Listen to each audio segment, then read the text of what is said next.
Oh, hi, this is John Gormley from Men's Human Rights Ireland, calling you again on Wednesday, September 17th, thank you. Tonight we have Erin Pizzey with us to talk about her experiences of the kind of things she was involved with regarding domestic abuse and helping people. Hello, Erin. How are you doing? Hello. Nice to be here. A great pleasure to have you here. Can you tell us why it was you got involved with with helping people? Well, I had both sides of my family are Irish. My father's from the Carneys were from County Mayo. My mother's people were from around Dublin, and they all were part of the big emigration, the diaspora. I was born in China. My father was in the Foreign Office. And both my parents were violent, both my mother and my father. My mother was particularly violent to me because I looked like my father, and she insisted that she absolutely hated him. But, of course, like so many of these couples, they never left each other. They waged war against each other. In any of the big houses and the servants, and there was no financial problems, I knew it was generational because I can trace domestic violence 3 generations back, both sides of my family.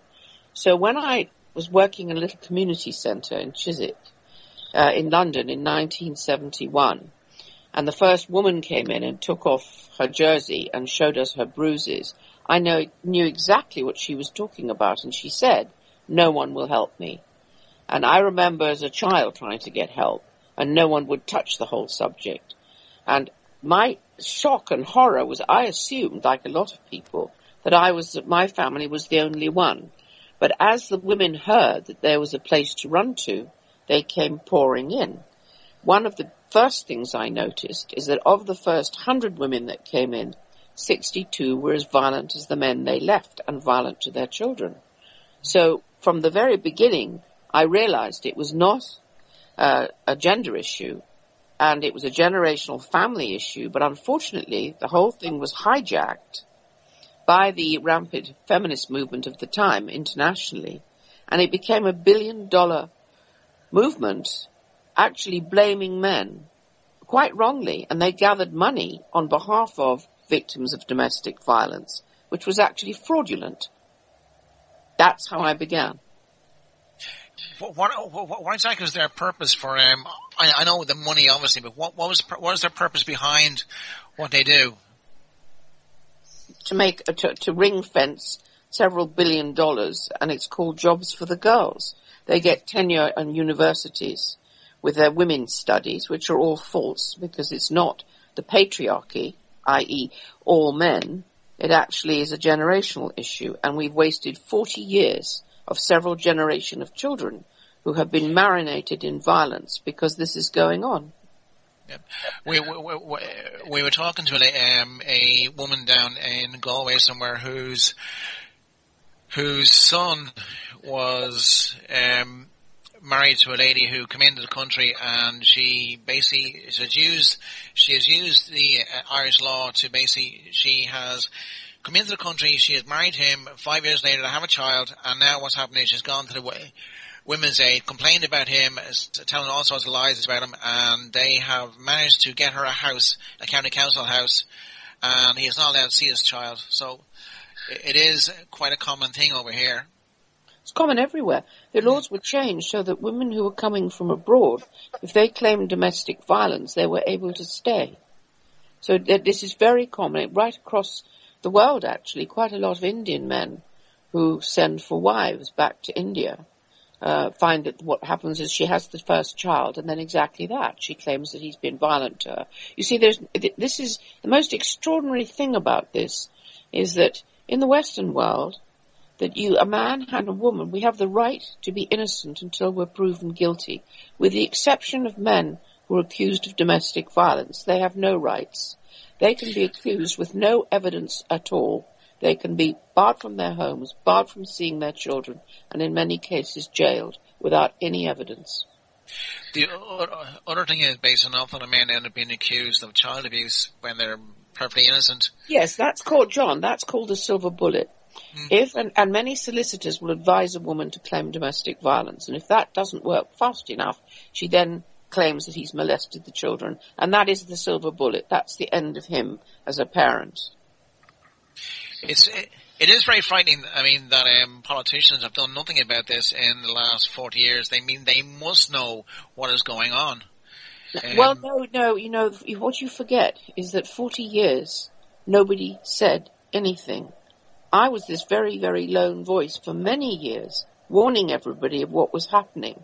But as far as the brainwashing, you see, the feminist movement moved in very quickly, and they began all the training. They trained all the social workers, the judiciary, lawyers, everybody on this premise that it was what men did to women, and all women were innocent victims of men's violence.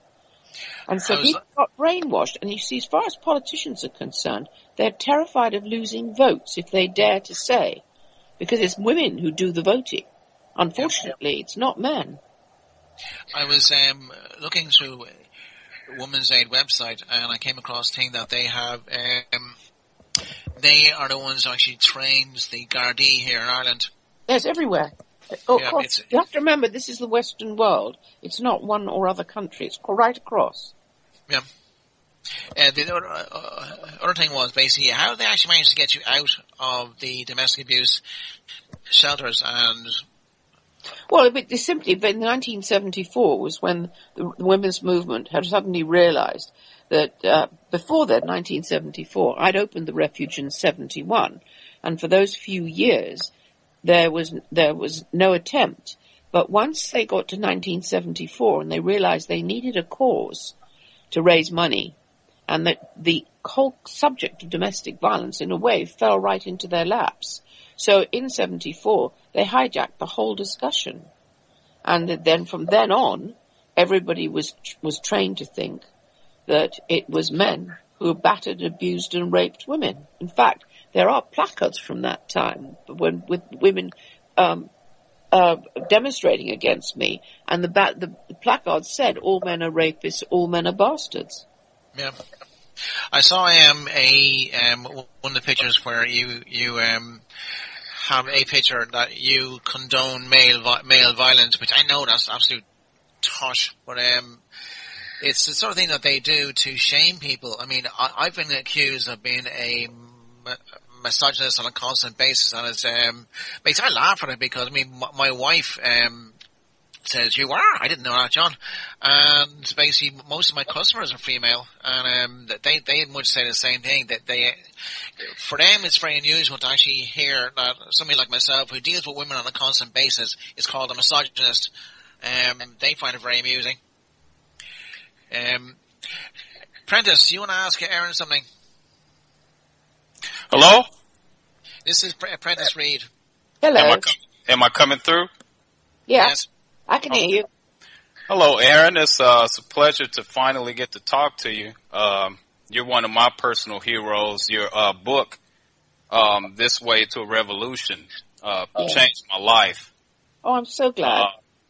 And basically, I just wanted to cover maybe one or two excerpts from your book that I've marked and took notes in, especially regarding your experiences with the women's movement.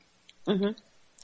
So here on page 36, you said, I found myself on the platform with the others ranged behind me. They had decided I should speak on their behalf. I guess we looked like total misfits compared with the mass feminists gathered before us. There was an icy silence, and I started to speak. At first, my voice wobbled, but as I went on, some of the passion I felt for my vision for society came through. We love our husbands, I said firmly. A wave of jeering and whistling spread around the room. I don't care what you do or what you say.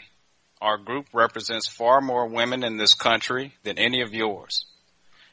By now, the noise in the hall was drowning out my voice, and looking behind, I shrugged and said to the others, we might as well go home. I'm not giving up, I told them on the way back. I'm not letting those bitches take over our movement. Now, that part right there really resonated with me because to me it showed right there the hostility that you faced in trying to bring forth a message of true equality and a true love for humankind to the women's movement. And here they are basically turning their backs on you. And I just want to get your take on that, and basically if you can expand more on that experience, that would be cool. Well, the early days of the women's movement actually began in America with the civil rights movement. And it was after they'd been down in the South demonstrating that they'd come back to Washington, and the women in the group had made a decision that they no longer wanted to support their male partners in the fight against capitalism. That was the left wing. What they would now do, they wanted their own movement.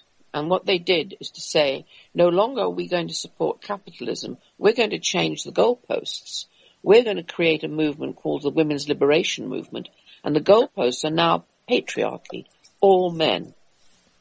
Now that was a brilliant move because it was a wonderful way to fundraise, because you claim all women under any circumstances are victims of male violence, and you collect your money on the basis that these are victims.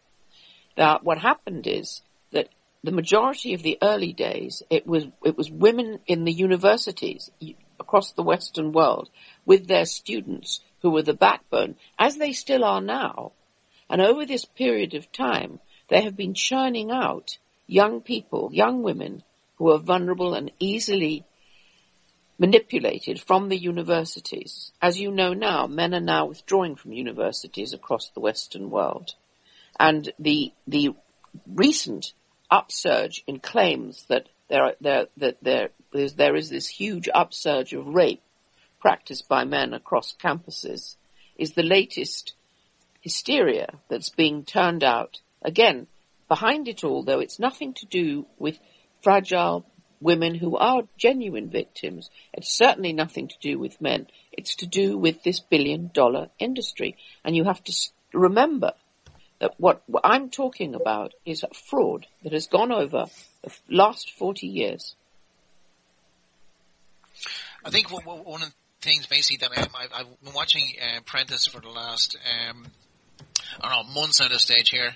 He's been doing an awful lot of research into the suffragette movement back in the late 1800s and early last century.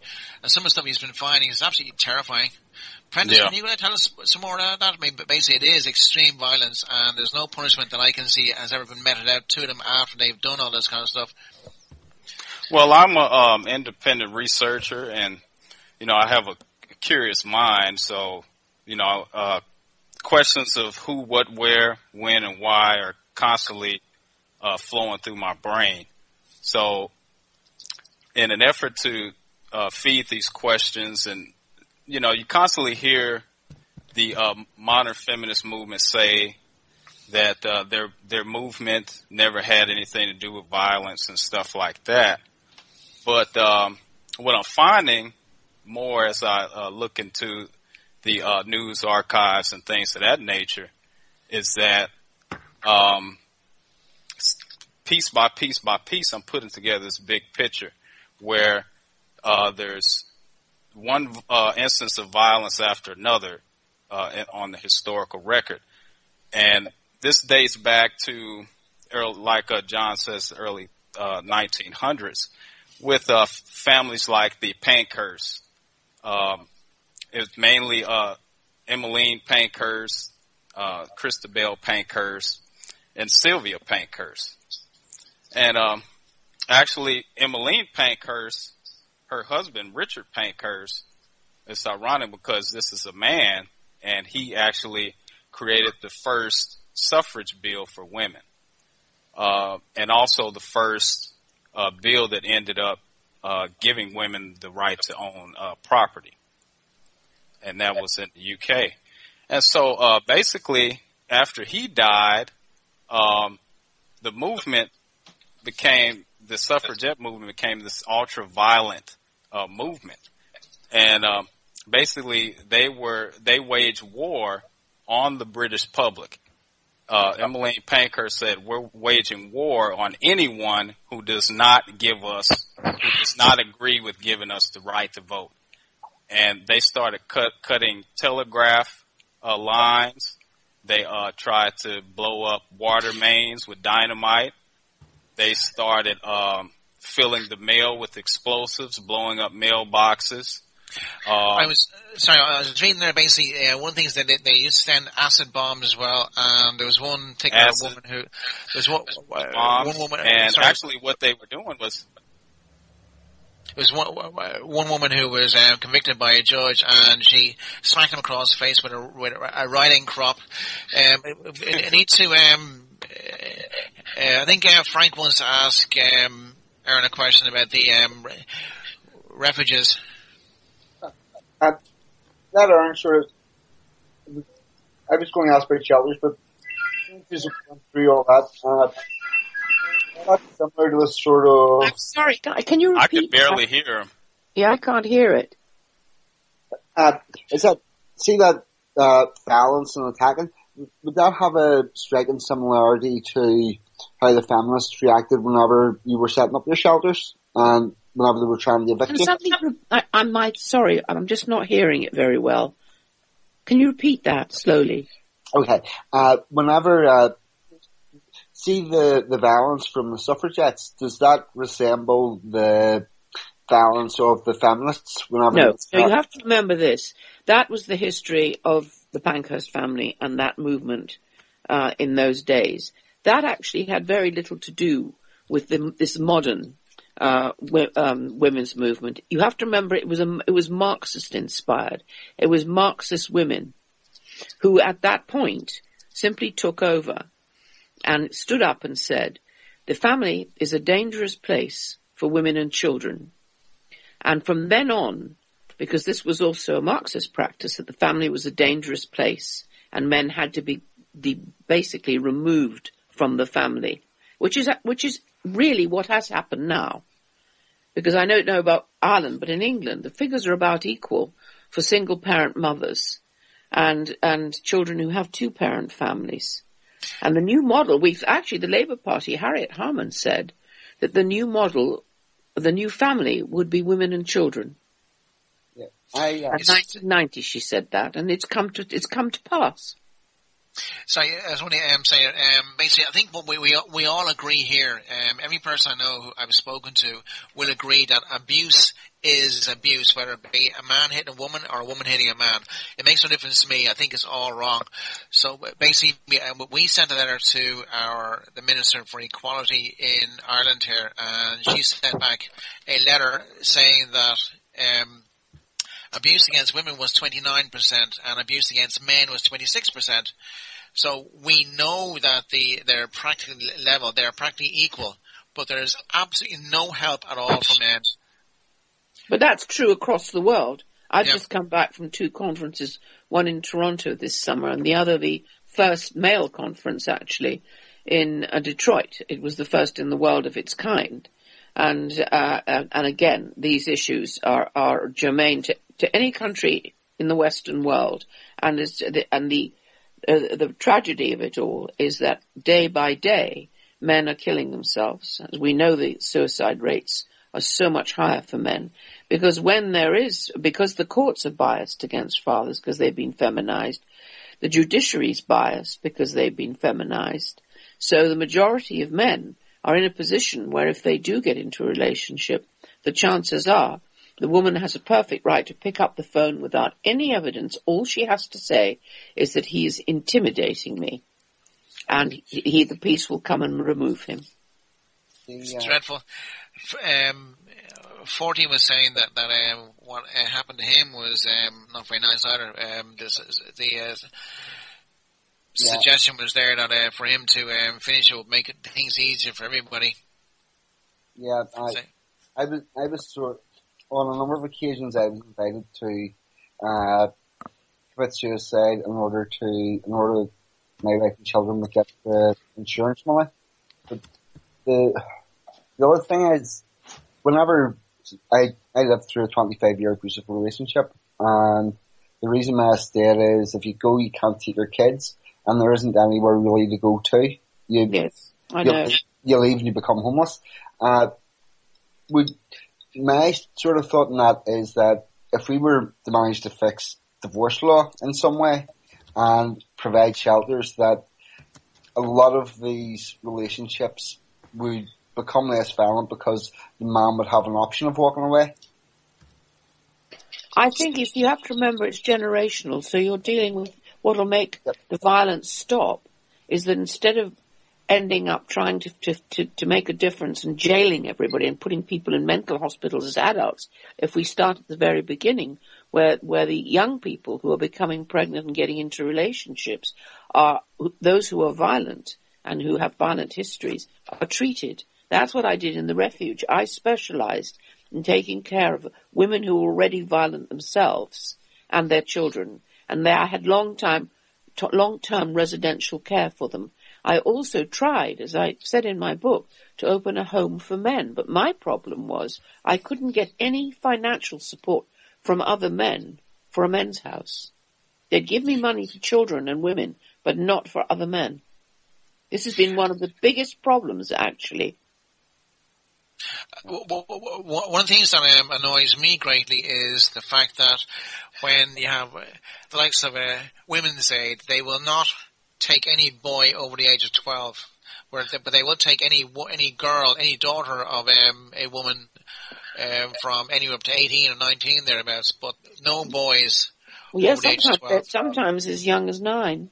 Yeah, I know. This is a policy in the refuges, in the Women's Aid refuges, and it's amazing in this day and age that the governments are willing to fund when this is the equality laws state very clearly that both men and women should be given refuge and help. But no one dares touch refuge, which is the other half of the big movement, and Women's Aid. Yeah. What is the solution bar tear it all down? The solution is simple. Simply that all the research internationally shows it's not a gender issue. So we really need to take to court all the organizations that have been lying and fraudulently collecting money using this lie, and essentially open refuges that deal even-handedly with men, women, and children. Yeah. Sorry, someone sent me a message a moment after that. I saw a video there recently of some women who ended up being abused in refuges by themselves. It was also a story from Norway where this particular woman was trying to encourage women to go into lesbian relationships into lesbian relationships with them. Have you come across that before? No, and I think in this discussion we can't really discuss specifics because we don't have any evidence. But what I will say is that the moment we took in women and children, it was agreed when we first got some donations by the mothers in the refuge that they very much wanted men to be appointed to work with children. And also many of the women in the refuge had never known good, kind, gentle men because they had come through family violence and had only known violence from men. So at any point in time, the refuge always had half the staff and volunteers were male. Now, the Women's Aid refuges and refuge itself don't allow any men to work in the refuges. Often no men can even come in, even if it's the police. And this paranoia, I think, is very dangerous because the children need men. They need male models. That's one of the things, basically, I know from the likes of if your parents are fighting, you will actually learn what your experiences is that. Excuse me. What happens is you will learn by experience. So when you are growing up yourself, what you will actually reenact what you've seen yourself from your own parents. Is that's basically what you're saying? Yes, I mean, I was an extremely violent child. That's why I wrote Infernal Child. It's my memoir, and people should read it because it explains exactly what it's like to be a child, robbed of your childhood, born into a war that's not yours, and there is no way out. And my feeling is that as far as what's happening now, is that the more we actually talk like this on shows where people can listen and hear the truth, the more likely we are to make the changes that need to happen. Because the victims in this aren't the fathers or the mothers. The victims are the children. I think, I mean, one of the hardest things for us to do is to get across to people how damaging these constant images people have that men are violent, women are victims. I mean, only last weekend there was a sponsored walk a mile in her shoes event in Dublin City and Galway and down in Cork as well. But I mean, all these things basically it's the same. People have this illusion that there's only one side. I mean, we have a group here in Ireland called the Men's Development Project. They are essentially a bit like the White Ribbon Campaign or a few others. It just annoys me personally to see that so many people cannot understand that women can be just as nasty, malicious and violent as men can be. Well, but just point out that if the parents or one parent or both parents are violent, why does anybody imagine only the little boys are affected? Both boys and girls are affected.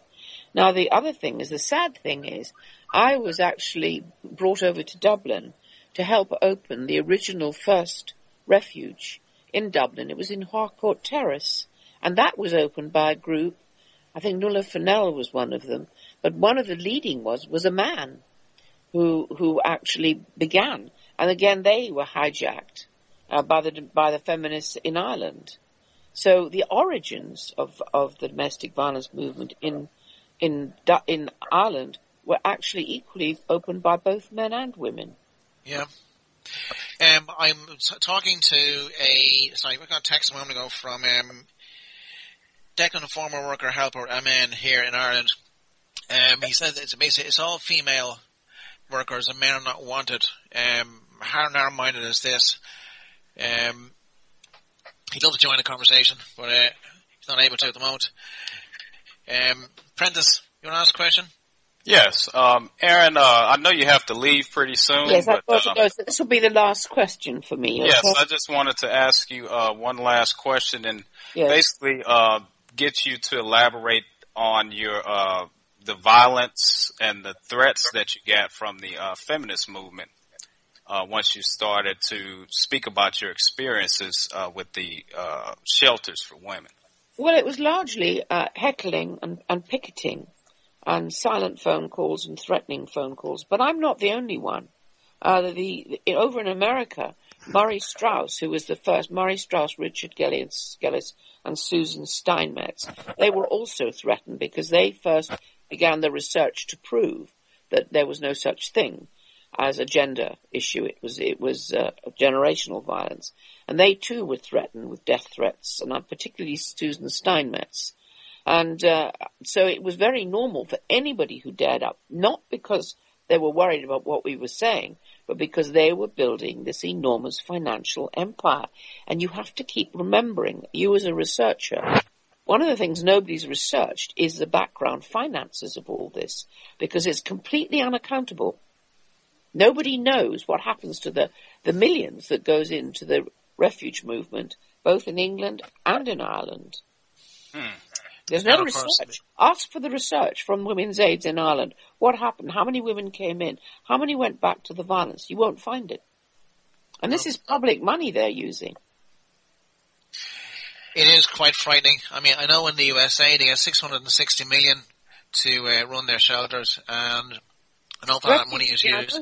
Refuge here gets $12 million, and that's without the other stuff. That's from the taxpayers. I'm going to have to go now, but I'm very, very pleased to speak with you.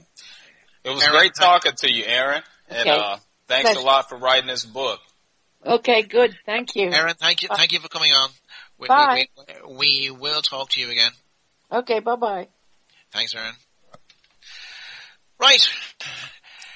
Derek, you there, yeah? I'm here, yeah. Yeah. Anything you'd like to ask or talk about? Well, I suppose from my perspective, I'm coming in from a research point of view.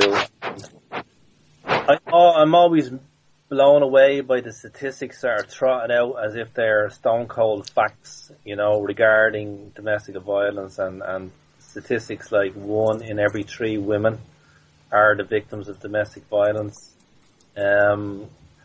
It's extraordinary when you look at the research how many holes are in that research. It's a horrendous area, and I'm all for tackling domestic violence or any kind of violence wherever it comes from. But to exaggerate it in the manner it does, and to completely ignore the fact that men are also victims of domestic violence is really it's amazing that it's allowed to continue, and it seems to continue unabated, unquestioned. People, the bus just carries on trotting out these statistics, which is really extraordinary. It is quite terrifying. I think the only solution really is to tear it all up and start all over again. So I'm running a number here for somebody. Prentice, it has a lot of stuff you found basically relating to that's my text saying a text a moment ago. Suffragettes. Based on an awful lot of research you did, basically it shows to me that basically that women are just as capable of being violent as men are. The things, for example, like up in Glasgow, they tried to bomb the water mains. Yeah. Well, today they call that daring. That's what they refer to it as, daring acts to win votes for women. That's what the latest coverage I've seen on the history. So when women commit terrorism, it's called daring. When men commit terrorism, it's called terrorism. And that's the difference. But definitely there's a long history of this sort of violence within the feminist movement. And, I was talking about the suffragettes earlier, and the subject of communism was brought up, Marxism. And a lot of people don't realize that when I was talking about the Pankhurst,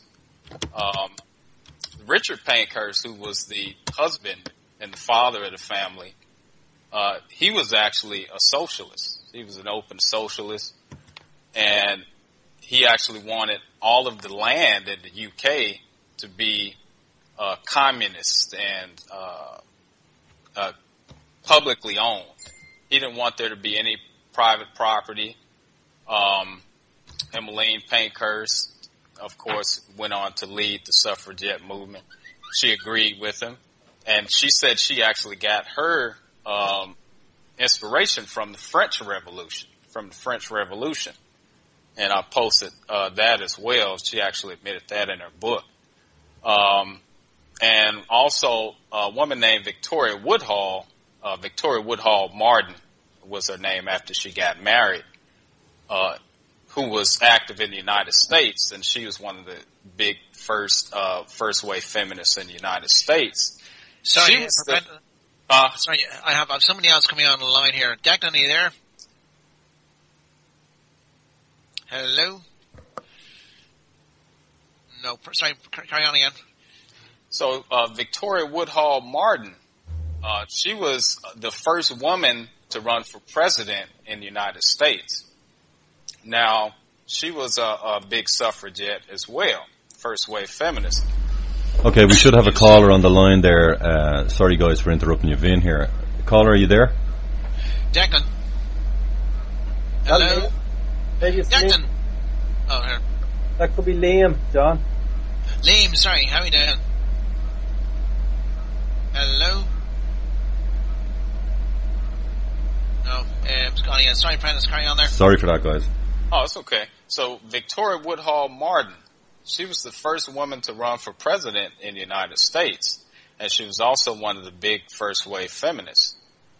And she actually was the first person to publish the Communist Manifesto in the United States. And this was once again in the late 1800s, early 1900s. And she was also big into eugenics as well. So I posted all of this on social media, on Facebook, and on different pages online too. So there's your communist connection there. So it was there in the women's movement from the beginning. But anyway, so getting back to the violence that's strewn all throughout the feminist movement. Now, this is the violence that they've carried on into the universities, and they use to intimidate anyone who comes on to the universities to speak on behalf of men and on men's issues. You're bullied, you're censored. You saw what happened to Dr. Warren Farrell on Toronto University at his last speaking engagement. So this is something that's never stopped. And, so when people say that, they had no connection to the first wave feminist movement, yeah, this is something this is a common thread that's continued down to the modern day. Did you want to say something? No, yeah, you're doing fine there. Frank, anything you want to add to that? I think this is... Sorry, Frank, your volume's gone there. You need to step closer to the mic. Right, how am I going now? Does my mic sound nice? I think you need to be a bit closer to the mic. Hello? Are you hearing me now? I can hear you, but it sounds like very, very far back. Still very low. Right. I'm going to have to buy a microphone. Okay. Yeah, so we sorry, I have a message there on Facebook. I need to, instead of women's shelters, what we need in the future are specialised counselling centres for families with unresolved violent conflicts. Needs to be staffed by well-trained men and women who cooperate based on professional ethical standards. They would intervene directly during violent family crises and in extreme cases provide a temporary safe haven for men and women. Sorry, men, children and women, basically everybody, to the extent that this has not already been become unnecessary due to personal protection order. And we need family counselling centres that can step in and have an impact on the very source of the ongoing intergenerational cycle of violence. Essentially do away with shelters and have things for everybody. Essentially what that's needed here is that you need to break the silence, the cycle of violence, and that can only be done if you take out of the equation this thing where it's one gender's fault. It's not men's fault. It's not women's fault.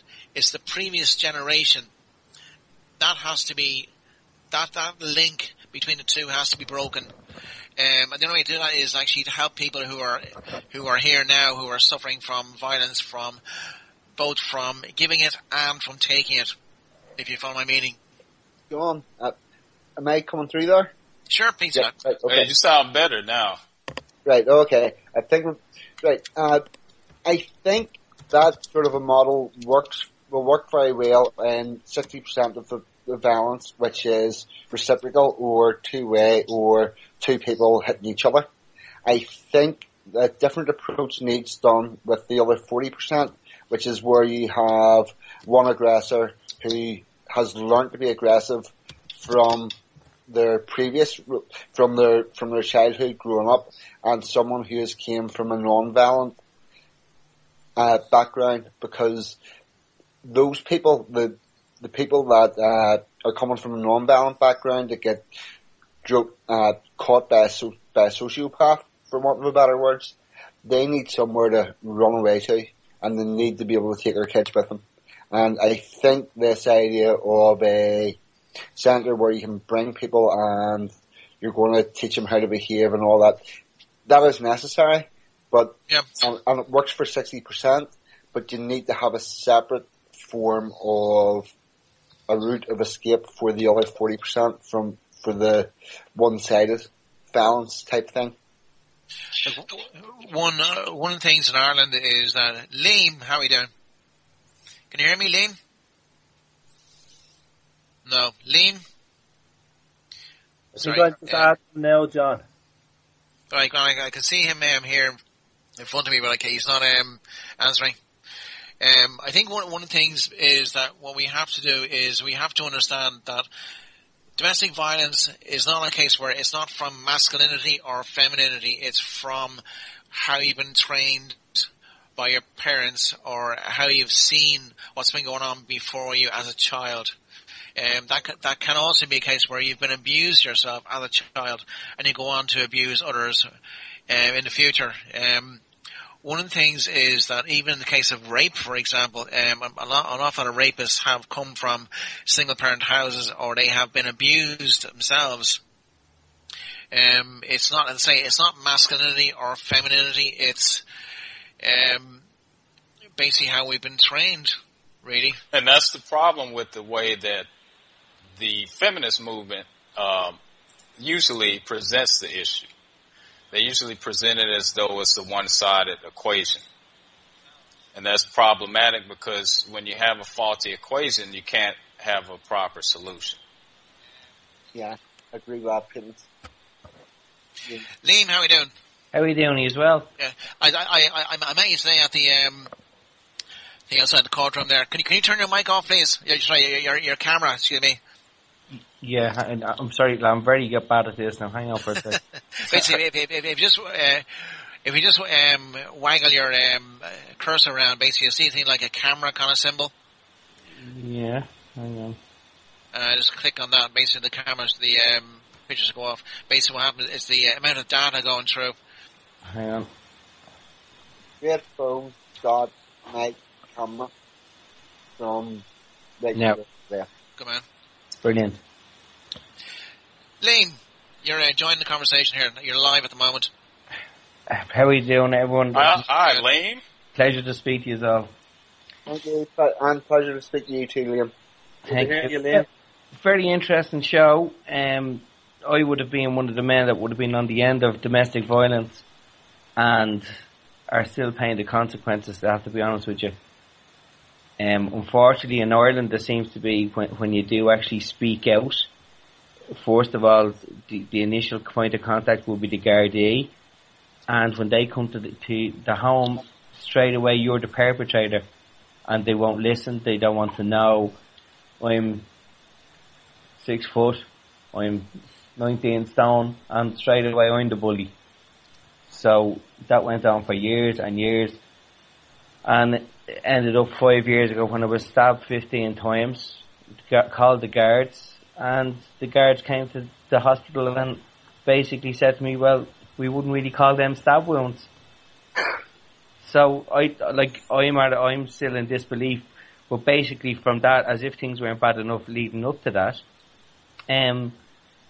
since that day, my children don't want to know me because at the time my daughter was 7, and she told me, we know what you're trying to do. Mammy told us, you want to get her into trouble, you want us, you want the house, you want to put Mammy in jail. Mammy put her hand on the Holy Bible, and only daddies tell lies. So how do you argue with a 7-year-old child with that? I'm not sure. Yeah, I was just listening to Warren Farrell. I was just listening to his The Myth of Male Power, his audio book. And I don't know if you guys have listened to that or read the book, but it's a very important book. That's another book that changed my life. But in it, I mean, he talked about how the male experience often includes that situation where a man is paying child support and paying alimony to a wife ex-wife who lives in his home, and to kids who have been psychologically turned against them. and the deep betrayal that men feel when they're going through that and when nobody wants to listen to their story. And that's basically what Liam is describing. But and you know, that's one of the reasons why people like Dr. Warren Farrell is so important, is because he was one of the first people to insert this sort of subject matter into, you know, everyday conversations, and he was able to get it across in the news media and things like that in a way that other people were not successful with. But people just don't want to know. Like, I've spoken, being blacked out, I've been on TV, I've been on radio, and people just don't want to know. It's as if with the social workers, I went to the social worker and I said, listen, here's pictures, videos, everything. My children said they're afraid of me. They don't want, they're terrified of me because he shouts. And I said, listen, hang on. I'm going to put my hand up and I'm going to say to you, you show me one person in the world, whatever about Ireland, who doesn't shout. And I said, if I'm being told that I'm guilty of shouting, I put my hand up. Yes, I shout. But are you trying to tell me that my children don't want to know me forever because I shout? I said, I'm sorry, that doesn't wash with me. But basically, I gave videos, pictures, letters from teachers, letters from clubs, showing that I wasn't super, that I was the best dad I could be. That's all I was, and that's all I ever wanted to be. And I was told by social workers, but they're your friends. So how do you argue against that? You have the police who come to the door. You're a bully. You have the social workers who are involved then, and they don't want to know. The children, listen, sure, why would the children be saying all this? And I said, well, all these other people can't, why would they all want, they don't want the life of me. I'm nothing to them. But you're basically told, well, you toddle on there now, you go away. Liam, you're describing perfectly this system that needs fixed. Where we need to work at is at the governments and the people who produce the policy and get the policies changed and get something that's going to be open, honest, fair, and get people like you back with your children. What you're describing there is actually continued domestic abuse because it's controlling, it's coercive, and it's detrimental to your health, it's detrimental to your children's health, and we need the governments and the police to begin to describe and what your ex-wife's doing as domestic abuse and prosecute it as such. But you know what? Instead of saying about domestic abuse, I don't think they want to know about that, but I think a way that they might want to know, if you put it through as child abuse, it's not just me, I'm an adult, but their children, they haven't a clue what's going on. But it's only when you hear about the amount of men who commit suicide, or like automatically when I hear it now that a man could commit suicide, is he going through what I'm going through? Was he a child who was told that his father didn't want to know him? Like that lady talking about the refugees, the first year that they moved out of the home, like I was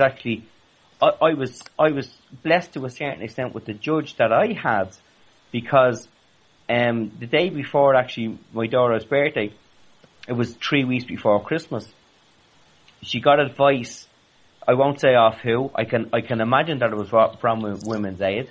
If you go into a women's refuge, coming up to Christmas, no judge in the land will send a woman and 2 children back to a refuge. He'll be out of the house, no problem.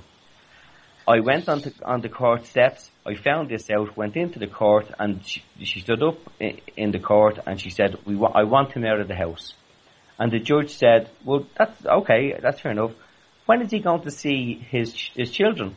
She said, we'll sort that out when he's out of the house.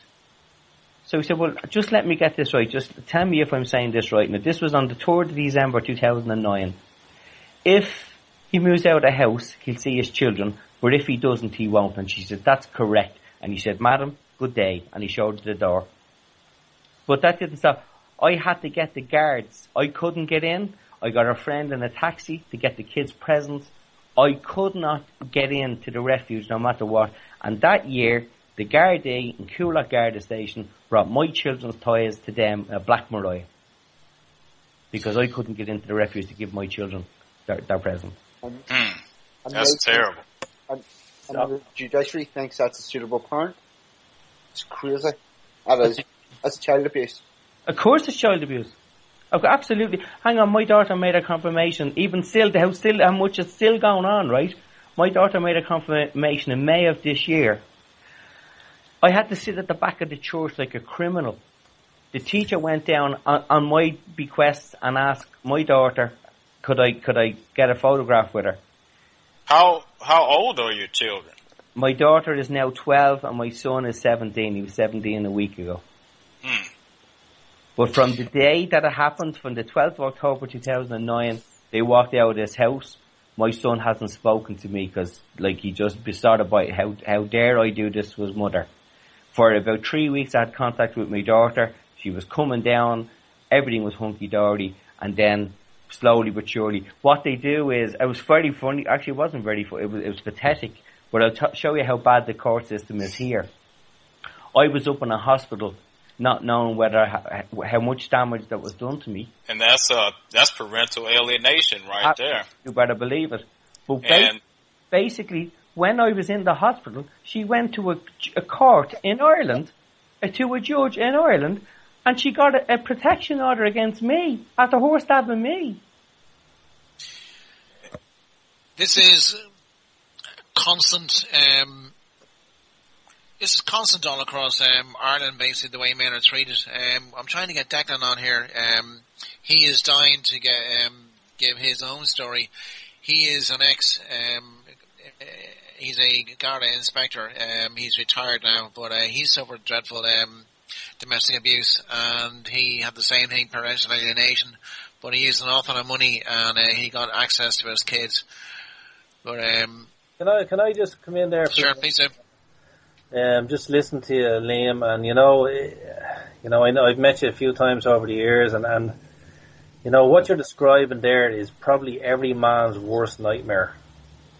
I started off talking about how difficult it is to quantify, domestic violence, and why I react when I hear these so-called concrete statistics put out about 1 in every 3 women is the victim of domestic violence.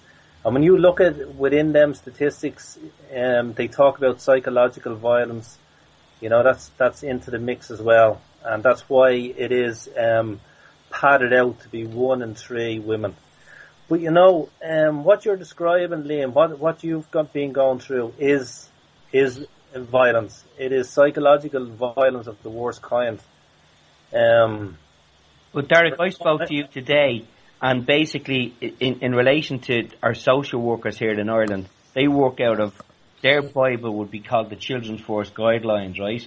And in a section in just one section, it states on the situation of domestic violence, the first sentence says that although some men are victims of domestic violence, 97% of victims of domestic violence are women. Now, these were based on surveys done in both America and Canada. Now, there's a lot of stuff online, if you want to go in, that the amount of women who have been told by their solicitors that if you want to get a good judgment, if you want to get your children, if you want to get the house, you have to say that you've been a victim of domestic violence. So there's all what our HSC are banking their knowledge on is bullshit. Sorry, Derek, 1 second. Yeah, I know that's where that survey came from. That survey came from, they went into U.S. prisons and asked men in prisons if they abused women, and they asked women in refuges if they were abused by men.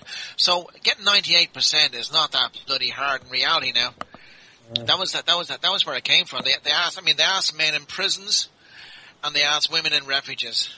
And thus from they got 98%. Well, they're very happy to give you those statistics right there, those cooked up statistics. But where are the studies, where are the statistics on parental alienation? I actually went and looked and searched, and I could not find a single study where they actually looked into the subject and showed which parent is most often responsible for parental alienation.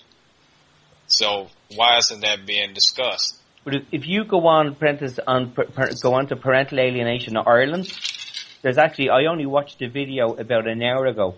You want to see, and it was actually a thing done in America, and the stories that it's on for about 20 minutes. If you can go onto that, it's scary. Now, I used to think, I have to be honest with you, when this was going on with me, I thought I was going mad. I actually thought this, like, I'm in the twilight zone. Like, I went to bed one night. My son used to call me, right? This is no messing. The annoying thing. My son told me one time, do you know what? You'd be at the opening of a bag of crisps. And I said, do you know what? If it involved you, yes, I would. And I went from the annoying thing to nothing. It's not, people said to me, it's like a death. And I says, no, it's not a death. My father died in 2011. And I go to his grave. I've nowhere to go. I sit here talking to you now, and I don't know where my children are. I don't know who they're with. I don't know if they're safe. I don't know if they have a cold. I know nothing about them because I don't exist. Yeah, I grew up watching my father go through. I grew up watching my father go through a similar experience with us, and I'm thankful that I didn't have to go through that sort of experience. I don't have any children myself, but my background. I come from one of the poorest black neighborhoods in the United States.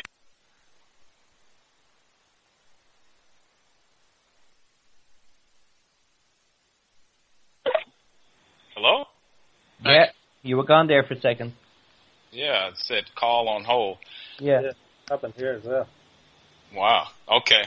So anyway, I come from one of the poorest black neighborhoods in the United States, and this sort of dynamic that you're describing, Liam, was so widespread in that community. It pretty much, the single mother households, the corrupt family court systems, pretty much destroyed the entire neighborhood. It's destroyed the entire black community, pretty much.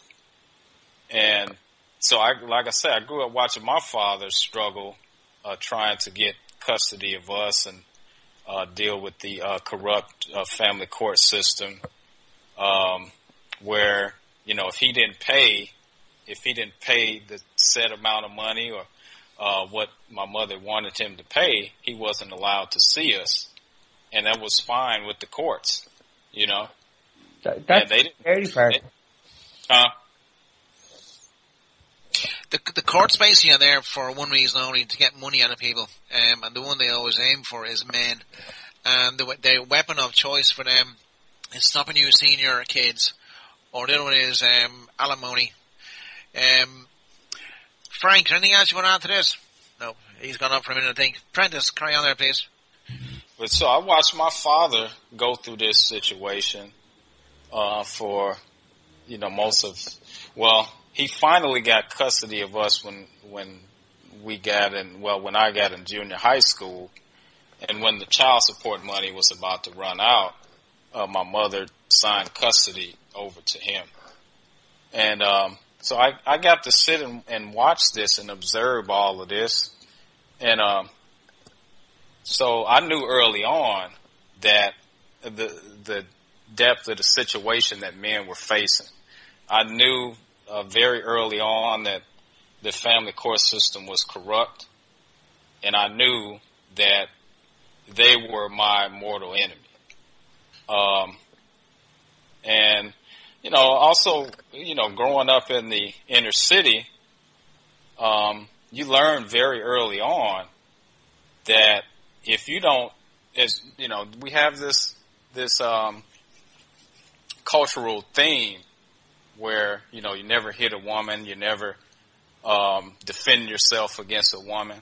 But from where I'm from, if you don't defend yourself against a woman, you will get you will get beat down, you will get humiliated, you will get bullied. And that's from, the boys and the girls, And so, and you come into adulthood and you see this thing where you don't push a woman, you don't hit a woman.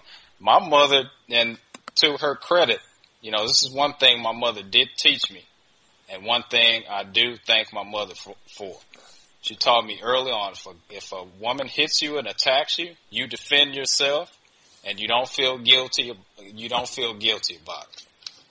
But a different ball game, Prentice, if the police are called, because straight away, doesn't matter what, and you have a job on your hands trying to convince them that it was self-defense. Oh yeah, and we see that going on with Ray Rice in the NFL right now with the domestic violence hysteria going on right now. But sorry, I was watching that video, and you clearly see he obviously there's a bit of a argy-bargy between the two of them first before it all happened. But once in the lift, she was going for him. I mean, well, when the video first started, because see what the media was doing, and they, this was up until the last minute. The media was only releasing the grainy footage of the video, where you could only see basically what happened inside of the elevator. And so, inside of the elevator, it goes right to him, swinging and, hitting her and her, falling on the floor. And so it's supposed to be an open and shut case, But later on, kind of quietly, they finally released a clearer, longer version of the video. And you could see right there at the beginning of the video, when they're in public, outside of the elevator, she slaps him first and then appears to spit on him. And then, he looks like he spits on her back. Then they go inside of the elevator and she hits him again. And then she lunges towards him, and finally he hits her and she falls on the floor. I mean, the reality is, if he actually was the abuser that people have been claiming he is, he would not have stopped hitting her at that point there. He would have kept doing it. But John, look at the situation with Jay-Z and Solange. If Dalton. I saw that. I saw that one as well. And but at the end of that day, it discussed it. At the end of the day, right? All the media were saying, "Well, what did Jay-Z do to provoke her?" That just cracks me up. Yeah, it's maddening to witness. And, with the Ray Rice situation, I'm not saying he was right for hitting her and, knocking her on the floor. He should have got away from her, the first moment he could. But, put yourself in that situation. You're getting bullied by somebody. Somebody catches you on a bad day, but you don't know what you're going to do. Prentice, there's a video on YouTube. It's from a crowd called Mankind, right? And they do this, how would you say, this drama piece, right? And they have a man and a woman. They're walking through the streets in England, and there's certain dialogue, and basically the man has a go at the woman. And you would want to see the amount of people that come over and hassle your man and say no way, and they're going to call the police. Now they do the exact same thing. They do a complete reenactment with the same language, but the aggressor is the woman. Now I won't tell you what the outcome is. You watch that. So that's Mankind. That was the Mankind Initiative, I believe. I believe Erin's actually part of one of the people behind that group, or she's so. But that's the way it is, and that's the way society looks on. It shouldn't be. And I mean, there was people laughing at him. Yeah. Wow. I mean, Prentice, you must have seen that video. I think everybody has seen it. Actually, the girl in that video is Irish, by the way. That's right. Okay, is that that's it in the chat box there? If I find it, I will. John, that's the way people look. That's the way. As I said, I actually had to go at our ex-commissioner in the Phoenix Park. he was telling me that about the liaison officer for this and this one to help that. And I says, and what about men going through domestic violence? Now. And I says, no. I says, you should be ashamed of yourselves. You should absolutely be. And he explained to me that the protocol is that if the Gardaí come to a domestic violence situation, automatically, the alleged perpetrator is arrested on the spot. I said, well, that didn't happen to me. And I went through the whole list of the way it was, and he says, well, you just got a wrong deal. But, I mean, that impulse that you describe in men especially to come to a woman's aid, whenever she expresses disappointment, you know, she doesn't even have to express that she's in, you know, some kind of danger. It just has to be discomfort, at being, in a man's company. Yeah. Well, in Ireland, as soon as they see that, they're coming over, they're ready to stomp the other man into the ground, no questions asked. And that's the reflexive behavior we have to kind of get men to question if we're ever going to get a larger men's movement going. Because, I mean, we see this behavior online all the time where we're disagreeing with a woman. And, you know, it could be just a minor disagreement. It doesn't even have to be a really intense disagreement. And all of a sudden, here comes 5, 6 guys from her friends list. No questions asked. They're galloping in on their horse.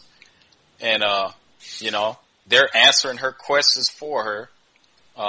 And they're white knighting for her. And, you know, and she doesn't have a problem with this behavior. They think it's natural. And it's like, this is basically they're operating on some kind of animal, primitive instinct. And, that's right. One of the things is basically most boys and girls have been brought up by mothers. So our natural instinct is to look after women first. It's just one of those things. The description for the thing of where a man, where if in the case we have two people fighting each other, it's always a man at fault. It's the Duluth model, Guluth model. I think it comes from Sweden or something like that. Very good. Yeah, I'm familiar with that. They have the little wheel too. And they make sure to say when she is being hit by him, then she should, you know, he is always the perpetrator in there. So yeah, that's definitely the model that they operate on in the universities and in the criminal courts. The famous saying here is, the woman was in fear of her life. And once you hear those words, you know you're in deep trouble. Yep. I'm a message here on Facebook from a lady I know. Hearing that story about the man who has no idea who is with his children or where they are. I say very close to home. My youngest is going through that right now. He just recently told me I will get no more updates about my grandson as long as I have contact with my son. That's from a lady I know, have known for a long, long time. I have a friend who asked me to read his story out. Once I find it on my bookmarks, I will bring it into it. Derek's put up the link there to the Mankind Project video. We'll put that into the podcast. Actually, maybe Vane might do that. Crystal is on now. Crystal, hello. Hi. Crystal Garcia. You know most people here. Liam is hey, Dublin Crystal. City. Yeah. Hello. This is Prentice. I finally talk to you. I'm a fan of your work. Thank you. I appreciate that. You and the honey badgers. Thank you. Sorry, Liam, this is Crystal Garcia. She's one of the women who kicks living jays out of feminists and does an awful lot of work for men. Crystal, meet Liam. Liam, meet Crystal. How are you? Pleasure to meet you. Hello. Pleasure to meet you too. Thank you. Crystal, do you know what the show is about tonight? It's about essentially domestic abuse and all things around it, politics, what happens to people, personal stories. Do you have any of the people that you used to hang out with, any of their horrible stories? One specifically stands out, where he would talk to me about one of his friends who would get drunk. It wasn't even someone who he was personally in relationship with, but one of his friends who would get drunk, and she would start to throw bottles at his head. She would flip tables. She sliced at him. He's not the only man who has showed me scars of what women have done. There was one guy who was so used to, the person that he was dating, her lashing at him with a knife. Okay, this is not normal behavior, but this has become so excused as if a guy is supposed to just take it because it's coming from a woman, that he just couldn't even be around me when I had a knife in my hand. Like if I was cooking or something, he would just kind of freak out a little bit. There's been so many men who have shown me scars of women either using a fork or a knife, to leave scars on them. Other teeth. Well, Crystal, I used to always explain my life as I wasn't walking on eggshells, I was walking on razor blades. That was my life. But at the end of the day, my children didn't need to know what was going on, so when they came down and they had a smile on their face, sure, it didn't matter what was going on with me, you know? Right.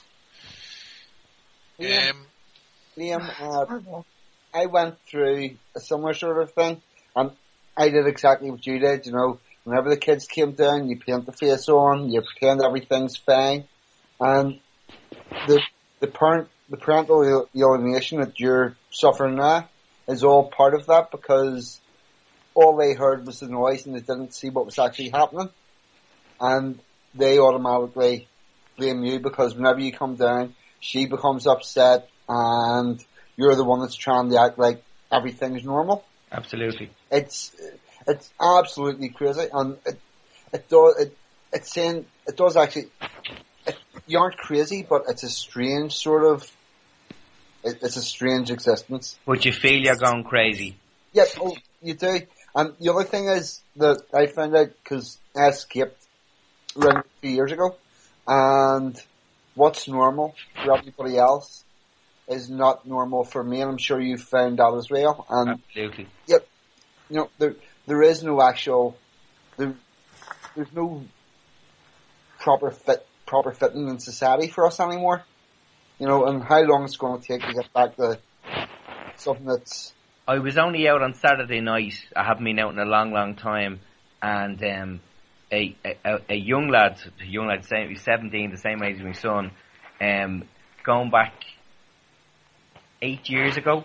We went as part of it, my son and this young lad played on the same football team, and we went over to Liverpool for a tournament, and the young lad's mother or father didn't go, so he was on his own, and he got homesick, and I actually gave him my phone, and he rang home to his mother or father. He was grand. Everyone looked after him after that, and every time I'd see him now over the last number of years, every time I'd say to him, well, you still owe me money for credit for my phone, and we'd laugh about it, you know. Yeah. And I seen him the other night, on Saturday night, and he says to me, how is Jordan getting on? How is he still playing football? And I says, I honestly, it's terrible, I don't know. He says, what do you mean you don't know? I says, myself and Jordan's man broke up, I says, and Jordan doesn't have anything to do with me. And he started laughing, he says, yeah, right. And I says, no, honest to God, I says, Jordan. And he says, for F's sake, he says, every time I seen you, you were like pals, like friends instead of father and son. I says, well, you want to tell someone else that, because the people who should know that don't believe me. That was only on Saturday night. I have the exact same story as you, mate, in that regard, because me and my wee lad, we did everything together. Football, mountain biking, everything, and it was, I didn't get a text for my birthday or anything, and it's crazy. On the 12th of October, this will be the 5th year I didn't hear from Christmas, birthdays, Father's Day. It's like I don't exist. Yeah. Wow. I wanted to talk to Crystal because when we were talking to Erin Pizzey a little while ago, we talked about some of the threats of violence she faced for speaking out about these issues. And I know that you also face threats of violence for speaking up about men's issues as well. I saw some of them were posted on the Exposing Feminism page. And I was wondering if you wanted to talk more about that. Sure. That was, I think that was the one that was, cause I get threats every day. I'm kind of become pretty used to it, you know? Wow. That was, what? Are you in fear of your life?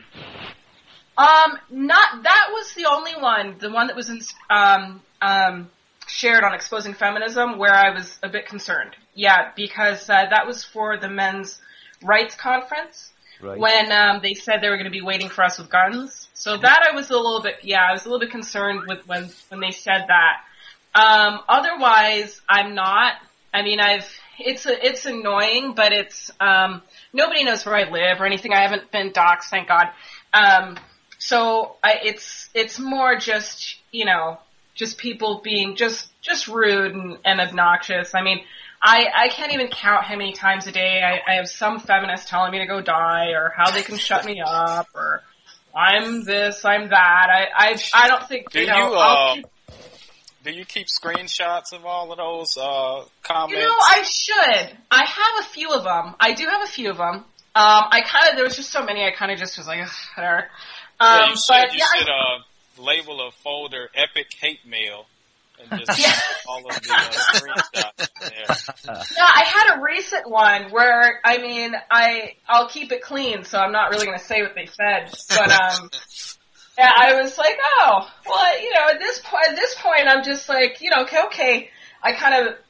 Who is the most creative hate mail of the day? Like, who is the most creative cursing me out? You know, at this point, I'm just kind of used to it, you know. So when I see like SJWs and feminists, they're like, "Oh my God, someone told me this," and I'm like, "Oh please, I've heard 10 times worse."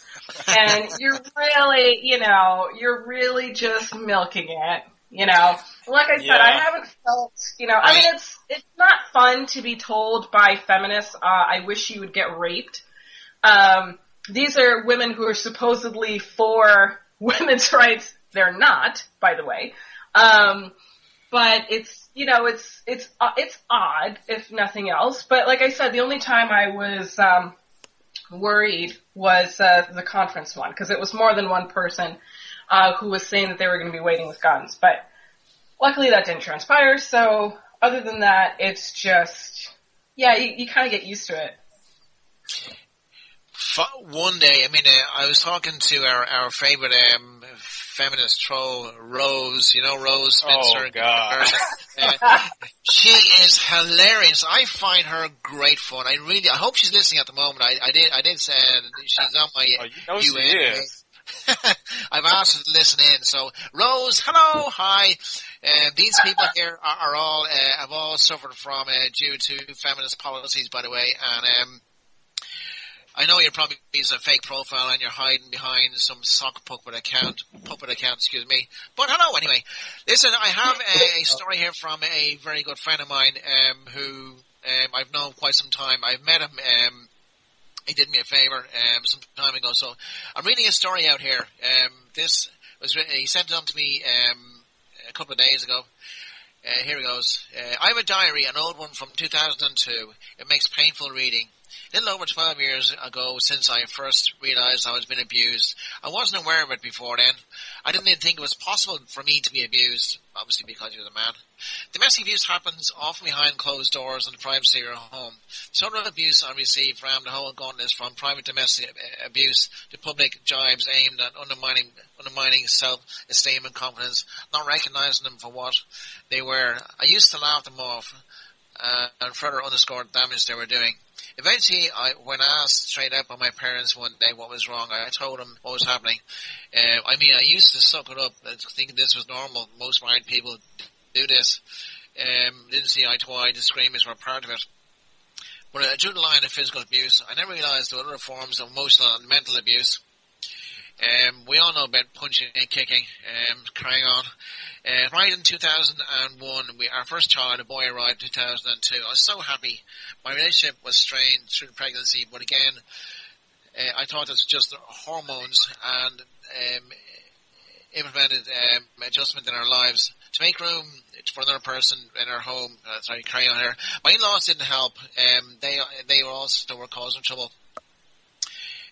Basically, he goes on. In 2003, he left home. In fact, he was escorted out of his home by a Garda.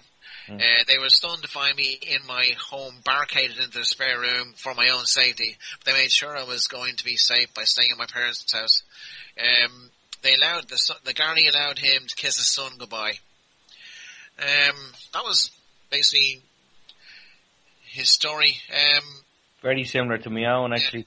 She goes along and she twists the arrangements to suit herself and nobody else, makes it as awkward as possible for him to see his son. It's been months since he's seen his son, and every time he calls, basically his son either does not want to talk to him or has been alienated from.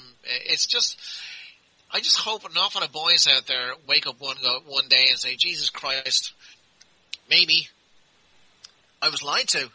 And look at his mother and go, did you go along and lie to me? They realise that all the damage that's been done to them and their fathers. But John, I think there are a lot of boys that are experiencing that, and not just boys. I think we can credit the increase in this parental alienation phenomenon with the increase in women coming into the men's movement as well. Because as girls, they saw their mothers manipulating the family court system and stuff like that. And I get a lot of these stories sent to my inbox too. So, definitely there's boys and girls that are going through these situations, and some of them definitely are waking up. It's taking time, though. A lot of people out there need to be shaken out of their stupor. John, a lot of people, like anything in life, like we all heard growing up about people with cancer, and we all said, "Oh my God, that's terrible."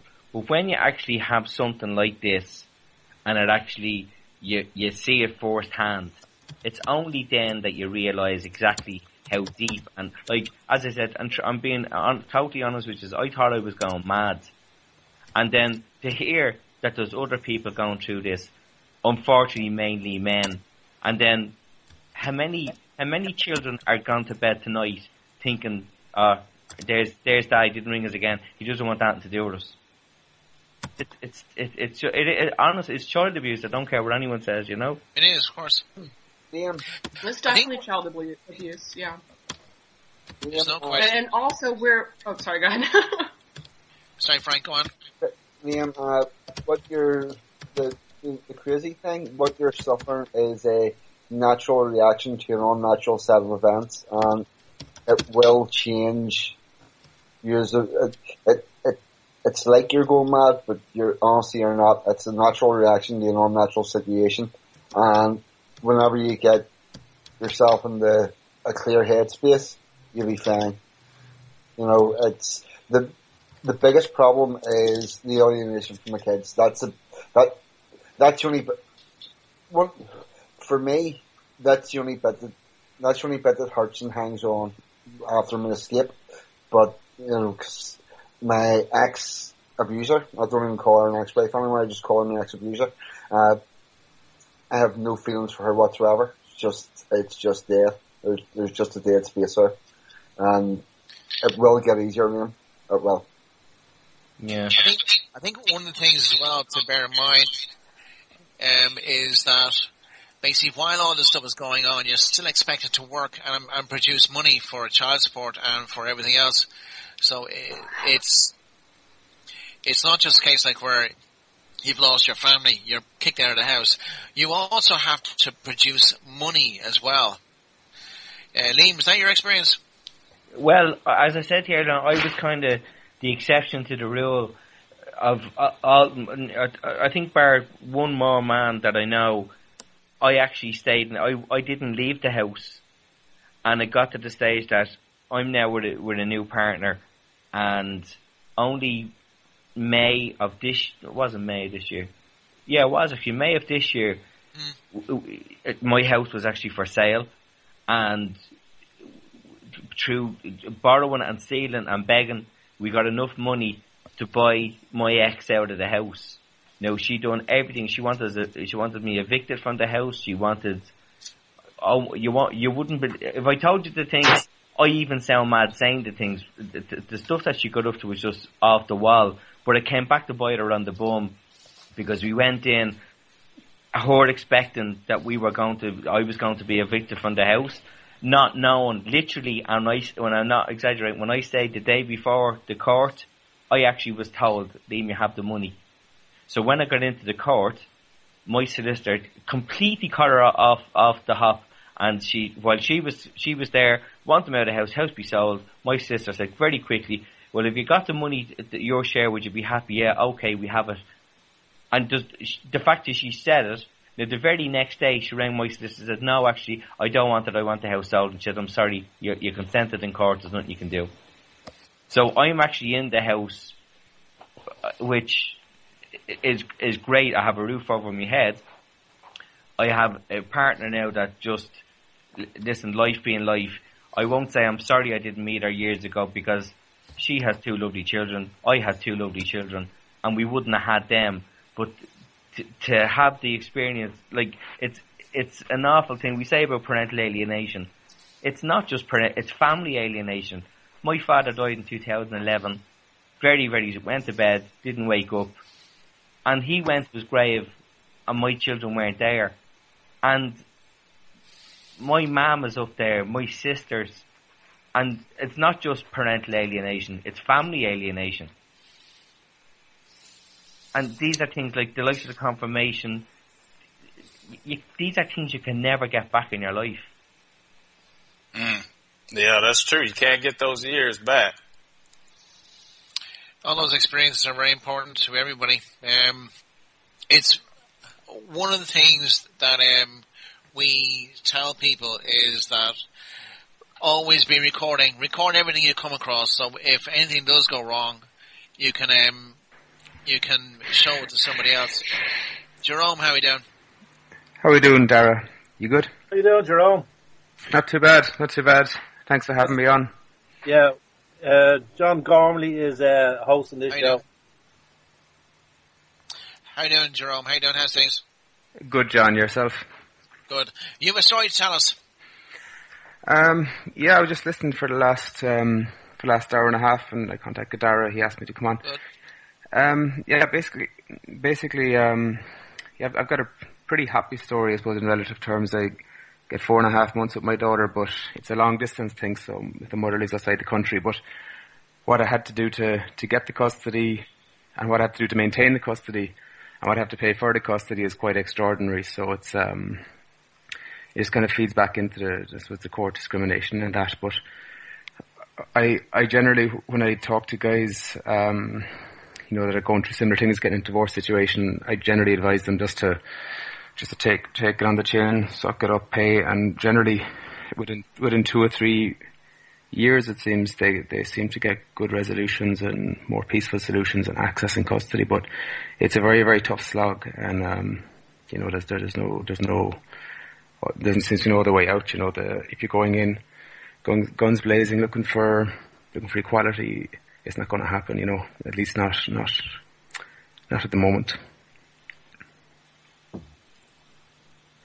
A sad situation, unfortunately. Yeah, it's tough. I mean, I was fortunate in the sense that when I split up with my partner, we were living in Central Europe, and she took my child down to Central America. So I didn't see my kid for over a year, and I was lucky that I went through French courts, not through Irish courts. They gave me a very good settlement, and now to sustain it, I go over and back 4 times a year, pay a lot of child support, if I ever have. But I do have a fantastic relationship with my daughter, and I speak to her.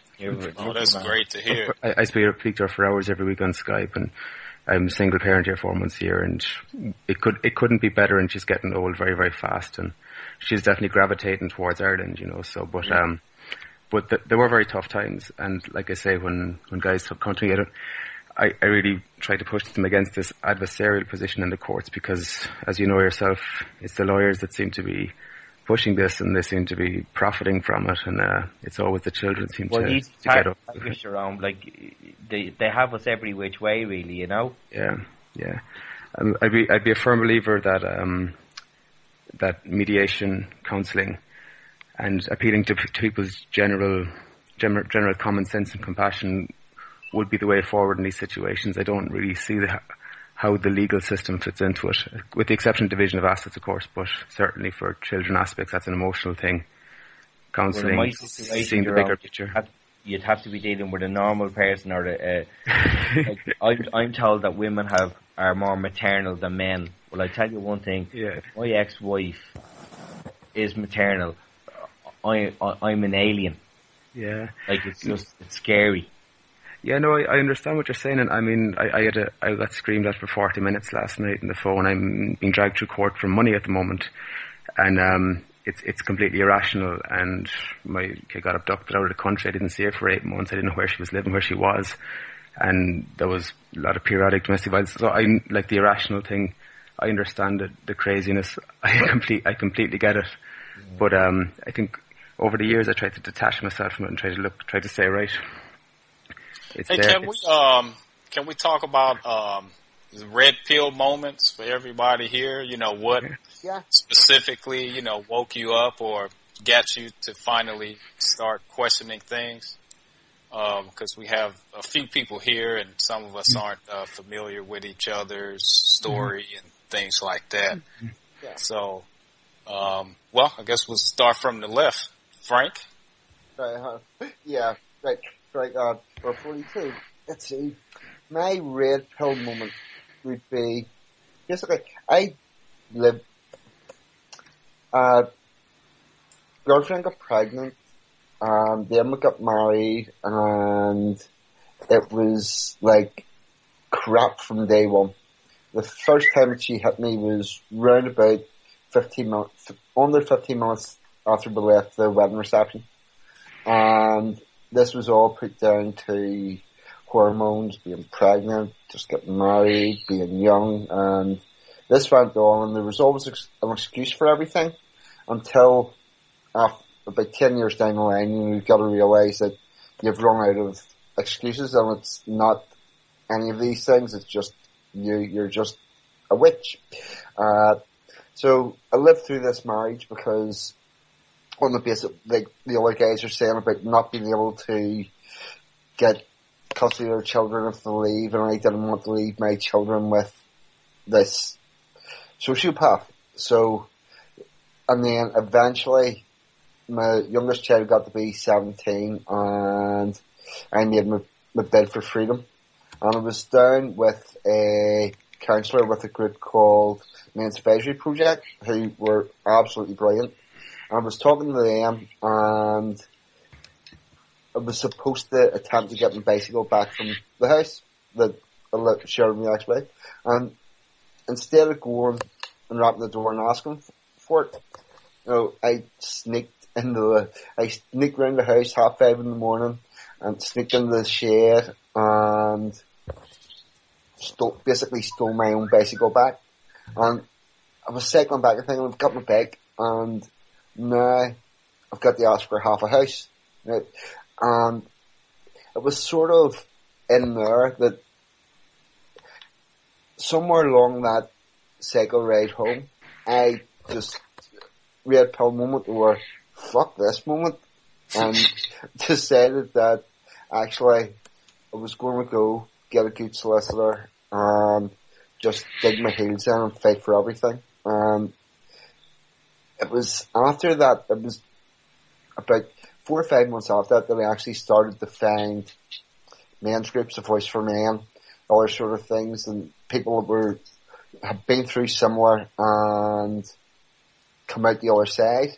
But that was sort of my moment where I just decided, yeah, I'm just gonna go for everything. And what I found out later that day was, 'cause I was still paying my ex-abuser's mobile phone bill, and I got a phone call from her. And after I put the phone down, I phoned up the phone company and cut it off. And I realised that whenever you cut someone's phone off, you don't hear from them because there's no phone to phone you with. It was great. So that was sort of my day where I went, actually, do you know what? No more. I'm going to start to work back. I actually got a good divorce settlement. I got half of the house. I got half the content. All the contents got shipped off to an auction and sold. She didn't get to keep the stuff. And I got half of my endowment policies from the insurance. And I got a really nice car. And I'm like, yeah, this works. I think you're very lucky in the sense that all your kids are grown up. Yeah. Well, I had stuck it out that long because it got to the stage where I'd been figuring out from the youngest one was about 12, 13. I'd figured out his 18th birthday, I'm gone. Yeah. Sorry, I need to ring Seamus on there. Seamus. Hello there, how you doing? Can you hear me? Yep, hear you, fine. Yeah, I know we've talked about this before, John, but I just to echo what some of the other people are saying, and I'll probably tell you about my red pill moment as well. Essentially my red pill moment was I was brought up by a strident feminist, okay, in the 70s. And she continues, in the 80s actually, and she continually going on about equality.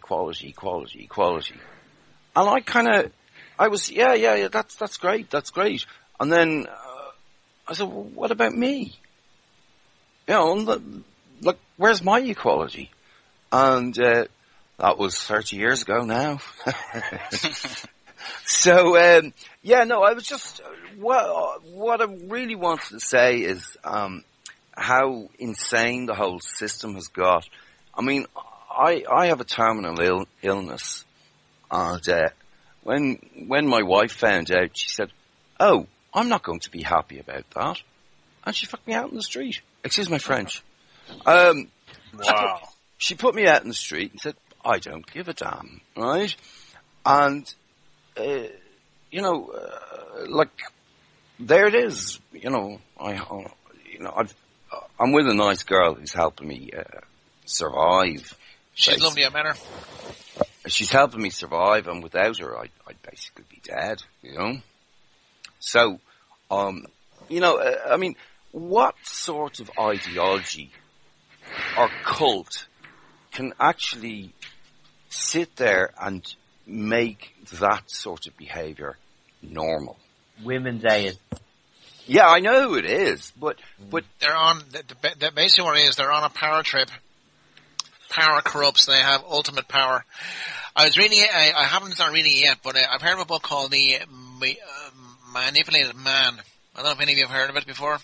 No. Yeah, I've heard of that. A German lady wrote it back in the 1970s, and she basically said that men are manipulated from birth to do whatever it is women want. And that's what feminists have been playing with for the last 50 years. Basically, they're doing what it is. We men are doing what it is that women are asking us to do.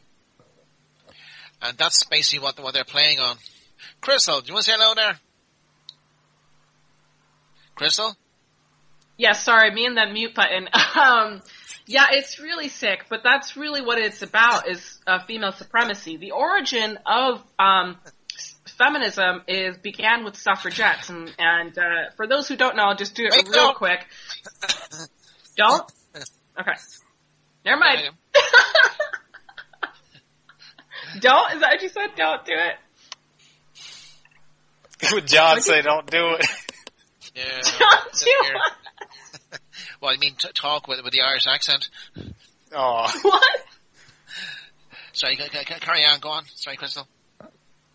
Oh, okay. No, I was just gonna, I was just going to say real quick, the origins of feminism it began with the suffragettes, and they were extremely racist. It was just an elitist group of white women, and they didn't care about black women, black men, men, or white women who were in poverty. And a lot of them were part of the WKKK, which is the women's section of KKK. And the KKK actually was very happy with the suffragettes because it stomped on the black men stepping into getting the vote as well. So feminism never began with equality. It never did. That's, they try and pretend, but it's a lie. And that's all I have to say on that for now. That's what I've been posting and researching about the past 5 or 6 years myself. And it's funny you mentioned the KKK because, as John knows, I was just posting about them today. And basically posting about the women's connection in the women's arm of the KKK, which is very rarely talked about in the United States. I don't know how much they talk about it in the UK, but they don't talk about it at all here in the United States. But after all the KKK stuff came the wonderful world of Margaret Sanger, who was into eugenics. And this was her raison d'etre. Eugenics.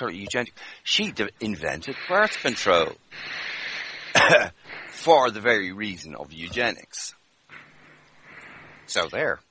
And see, I always distinguish between the feminist movement and women's rights, because you had suffragists back then who weren't, crazy and blowing up stuff and hitting judges with hammers and punching police officers in the face and committing what's called technical assaults in an effort to get arrested so that they can play victim once they went on hunger strike, and then they could claim that they were victims once the police force-fed them to keep them from killing themselves in prison.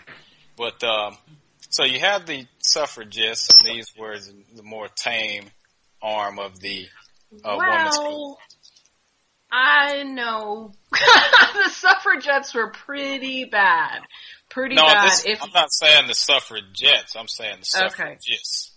Okay. And so you had these two distinct arms. But see, the problem was that, it's the same problem we have today.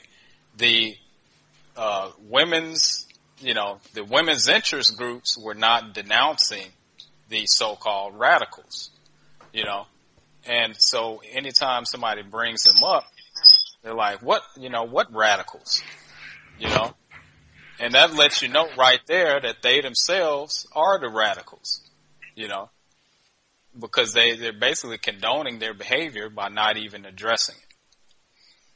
So, right.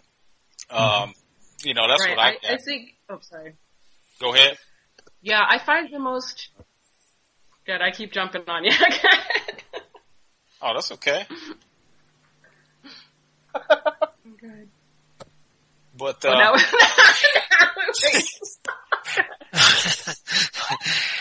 I think we need somebody else on there. Derek, can you along tell us what kind of stuff you come across in the various journals on psychiatry which relates to domestic abuse? Well, that wouldn't really be my area of expertise, to be honest, John. Right. Okay. Yeah. What I keep coming back to is the personal stories that I've heard here tonight. Because, they made the hairs on the back of my neck stand up. They're very powerful.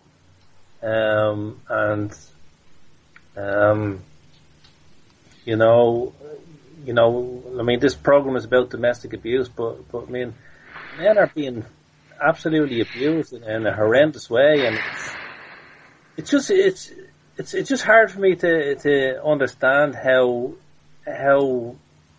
that is just allowed and nobody bats an eyelid and it's just allowed carry on. Yet everywhere you look, women are the victims. Women are seen as the victims, and men are seen as potential rapists. And it's just blaming the victim. It's horrendous stuff, Yeah. Have you ever seen the Invisible Gorilla experiment video? Yeah. That's how it happens. Yeah. You know, everybody's that busy looking after their life, trying to pay their bills, trying to do their thing, trying to keep their own wife happy, that they just don't notice. That's what I said earlier on. Unless you're directly involved, Yep. this is all gobbledygook. Yep. Nobody knows this till it comes to their door. But that's it. And Yeah, it's very true. I hope the Jays it never happens to anyone because it's the most horrible thing in the world. No, It's the worst. So, you know, on the plus side, you know, I haven't had this personal experience myself, and that's why I don't feel, you know, I don't want to jump in too much. I'm listening very intently here, but just from my perspective on the outside, to a certain extent, I wonder. I'm just asking some of the men here. How do you feel? How do you guys feel just speaking about these experiences and listen to other men speaking about similar experiences? It sounds like to me there's a bit of connection going on here, which is must be very helpful. But Derek, it's sad to say that the one thing that myself and a few of the men have in common is either domestic violence or parental alienation. At the end of the day, like, it's not something I'm going to get down to the pub and have a pint and say, lads, you know what I mean? You won't believe what the missus did to me last night. Or, Jesus, 5 years next week now since I seen the kid. Men don't do that. You should do that. You should do that. You should absolutely do that. But I'd have to I think it's very... I'd have to chime in and say that is exactly what the girls are doing. They're going to the bar and talking exactly about that. And they're picking up the phone, they're ringing their sisters, or they're ringing their mother. That's what they do. And they find it easy to do that. Whether it's easy or not, at the end of the day, all the people who could have changed this, be it the guards, be it the social workers, be it the solicitors, all the people that actually could change this don't want to know. No, they don't. Yeah, but all the victims aren't talking about it. Can I just chime in one little piece about what happened to me? I tried to ring up CUSC, which are the people who, the keepers of the statistics. Yeah, it's the Irish government. It's the Irish government department which deals with domestic abuse. And I told them the story, and they straight out said to me, "Nope, that's not domestic abuse." So I was there thinking to myself, okay, there's something wrong with this story. There's something just not right. So I rang up about 2 weeks later and said I was ringing on behalf of a woman who suffered the exact same, strangely enough, situation. And they told me, go to this place. That is one of the most heinous crimes we have ever heard. Whoa, right? You should have recorded that, man. That would have been great. I didn't think about it. They told me how to get this included in the statistics, where to go to get legal advice. I went to where they said, and I told them the story, and they told me, my God, that is disgusting and disgraceful. We'll get translators for you. We'll get legal people on this case immediately, right?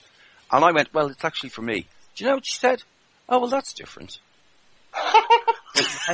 Right, there you have it. There you have it in a nutshell. I have a safety order against my wife, and on the bottom of the safety order it states that she cannot watch or be set the place where I live.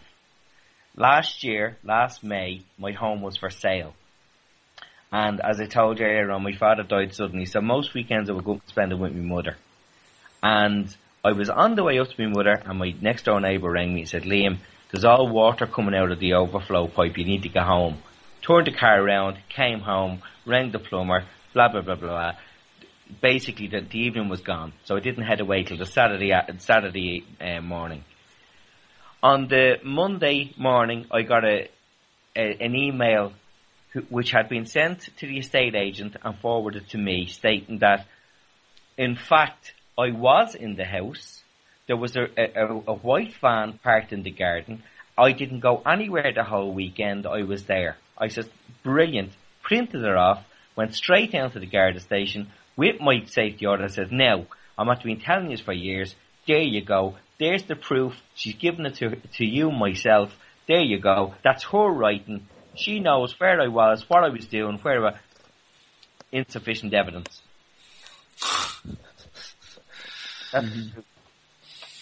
That's how crazy it can get. That's God's honest truth. I went myself. I was in a relationship years ago with this absolutely crazy woman, and she attacked me one night with a carving knife. Wasn't my ex-wife by any chance, was it? No, I can tell you it wasn't.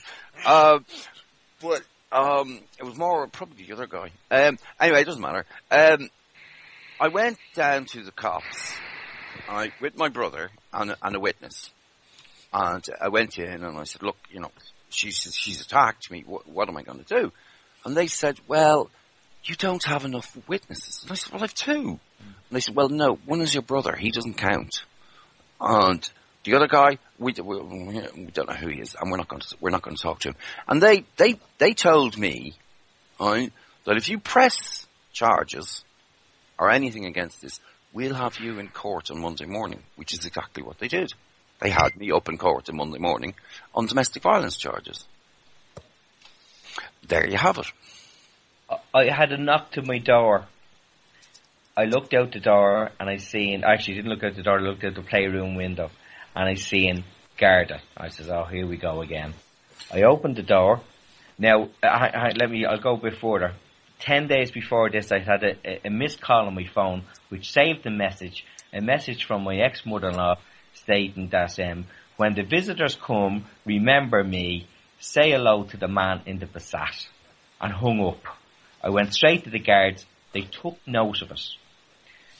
On further to this day, looks out the door, sees Garda, here we go, open the door, how are you doing? Is it Mr. Bow? Yeah. Is there visitors? I says no. And I turned around and they walked in behind me, went into the kitchen, told me to put my hands behind my back. They put cable ties on my hand and knocked them. Liam, you there? Hello? Liam, he's gone there. He's gone. Yeah. He's gone. The show last week was on the issue of male suicide. I think everybody here has suffered to a tremendous degree. And I think I was talking to the author of a book called Preventable Death, and I asked him if it's possible for him to come on the show some stage and talk to us again. So we are going to be having another show on the issue of male suicide, which I'll ask all of you on to, of course. Sorry, Liam, you were saying there, you went off there for a second. As I said, Liam, you there yet? Yeah, can you hear me? You're back here, yeah. Next door neighbour came in, rang the guards came, and amazingly enough, insufficient evidence. That never happened. Now, I was brought to the Garda station. There was a doctor called to the Garda station to look after me. Now, not knowing anything about what way things worked, if I'd have gone to the hospital, apparently that would have been reported. But the fact that they brought a doctor to the police station, that was all. That never came out. But that insufficient evidence. Prentice, we're on a last few minutes now at this stage here. Sorry, Vin, yes, he did. Prentice, do you want to give a 30-second? Oh yeah, I wanted to leave on a positive. I think I found a breakthrough in getting men to socialize and talk to each other and interact with each other. I think video games is the key, because they can exchange gamer tags, they can play the video games, they can talk while they're playing the video games, and then maybe after that they can go out and do some sort of activity, men's rights related. But I think video games could be the foundation that's missing. I think that could be the social glue that could potentially bring men together in large groups.